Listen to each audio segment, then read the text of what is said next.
with limited time and limited budgets, many small business owners scramble to keep up with the changing trends in marketing. So we asked our marketing expert and friend Olalah Njenga to give us the scoop on what's hot in marketing. Where have you been? We've missed you. I know, I've missed you guys. Too long. It's been too long. It's been a little crazy over at Yellowwood Group, but we're getting there. Okay, we're glad you're here. We're going to start with your first tip, which is data is for divas too. Yes, it's my favorite one because data and insights and reporting and analytics has been dominated by men. And I want girls to know data is for divas.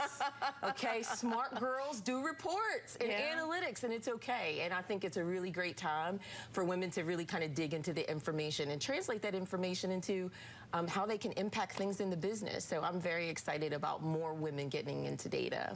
Love that. Content is the new currency. What do you mean by that? And small business owners need to get their hands around this one or they're going to really be left behind. Consumers, whether it's your customers, whether it's people just researching information, researching products or whatever it is, they want more. And so it's not just about your blog anymore with just text. Content comes in many forms, whether it's visual, through video, through graphics, textual. It can be anything you want it to be, but it needs to be relevant. And that really is the game changer for small business. You've got to put information out there, and if you don't have your own, borrow someone else's. There is nothing cooler than sharing something that's insightful and relevant that's someone else's. As long as you give them credit, it's all good. So you mean like Facebook, Twitter, LinkedIn? Those are definitely components of content, but also things like infographics, super hot. People want the quick, 5-second soundbite. If you can give them a picture to replace the 1,000 words, give them both. Don't make them always choose. So if you're more comfortable with one, then get someone to help you with the other, but put it all out there because content is definitely the new currency.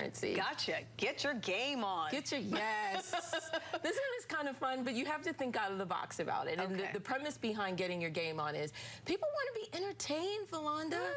They actually want more fun. So if you think about what is some meaningful way that you can get your customers engaged, if you can translate something into a point system or reward system, if you can give them something to scratch off so that they can save money, if you give them a quiz that's got animation, if you gamify anything for them where they feel like they are part of the game, this is what people want. They want to be entertained before you even sell them anything. And that's a hard one, kind of for some of us old schoolers to get our hands around, but let us entertain you.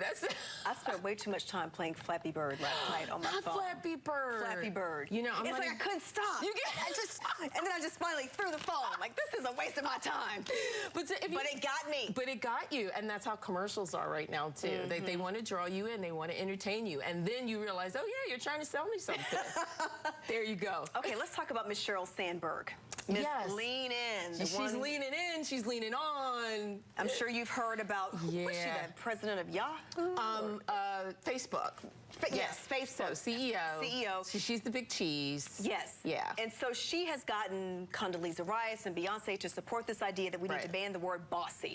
Because women seen as bossy, that's a bad thing. That's a no-no. But men, they're not called bossy, but it's essentially the same thing. Exactly. So what do you think?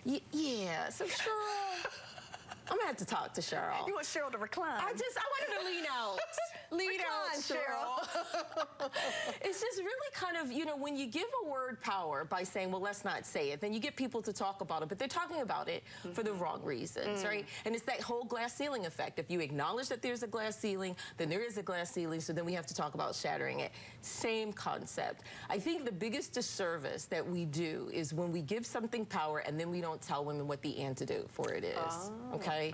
So I think it's okay for us to say, if you're the boss, then you can be the boss, and there's nothing wrong with being the boss. So we send these conflicting messages that somehow being bossy is a bad thing.